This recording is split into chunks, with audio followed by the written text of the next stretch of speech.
પ્રભુજી ભાંડીર વનમાં બિરાજ્યા ત્યારે 7 દિવસ સુધી અહીં બિરાજીને શ્રીમદ ભાગવતનું પારાયણ કર્યું હતું.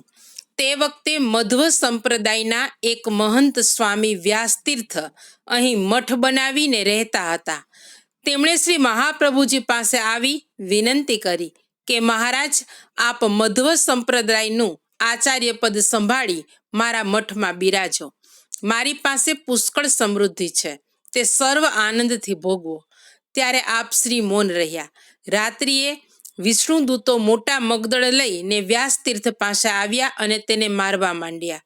વ્યાસતીર્થને શરીરે ખૂબ પીડા થાય પણ મારનાર દેખાય નહીં. તેમણે ખૂબ આજીજી કરી ત્યારે વિષ્ણુદૂતોએ દર્શન આપીને કહ્યું કે તે કાલે શ્રી મહાપ્રભુજી સાથે અવિવેક કર્યો હતો, માટે તારા અપરાધનો દંડ આપવા ભગવત આજ્ઞાથી અમે આવ્યા છીએ.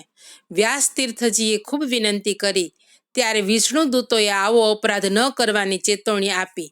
આમ શ્રી મહાપ્રભુજીએ વ્યાસતીર્થજીને પોતાનો ચમત્કાર બતાવ્યો.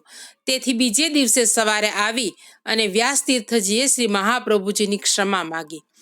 આ સ્થાનમાં ઘણા સમય સુધી બેઠકજી ગુપ્ત બિરાજતા હતા, તે હવે પ્રગટ થયા છે, પણ સેવાનો પ્રકાર સાધારણ છે. અહીંથી આગળ શ્રી મહાપ્રભુજી માનસરોવર પધાર્યા.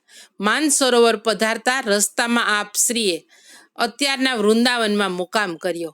આપણે પણ હવે શ્રી મહાપ્રભુજીને અહીં દંડવત કરી શ્રી વલ્લભનું સ્મરણ કરતા કરતા આપણે સૌ વૃંદાવન તરફ જઈશું. શ્રી ભાંડીરવનના બેઠકજીમાં બિરાજતા શ્રી વલ્લભને આપણા સૌના પૂર્ણ પ્રેમે સાષ્ટાંગ દંડવત પ્રણામ પહોંચે. શ્રી વલ્લભાધીશ કી જય.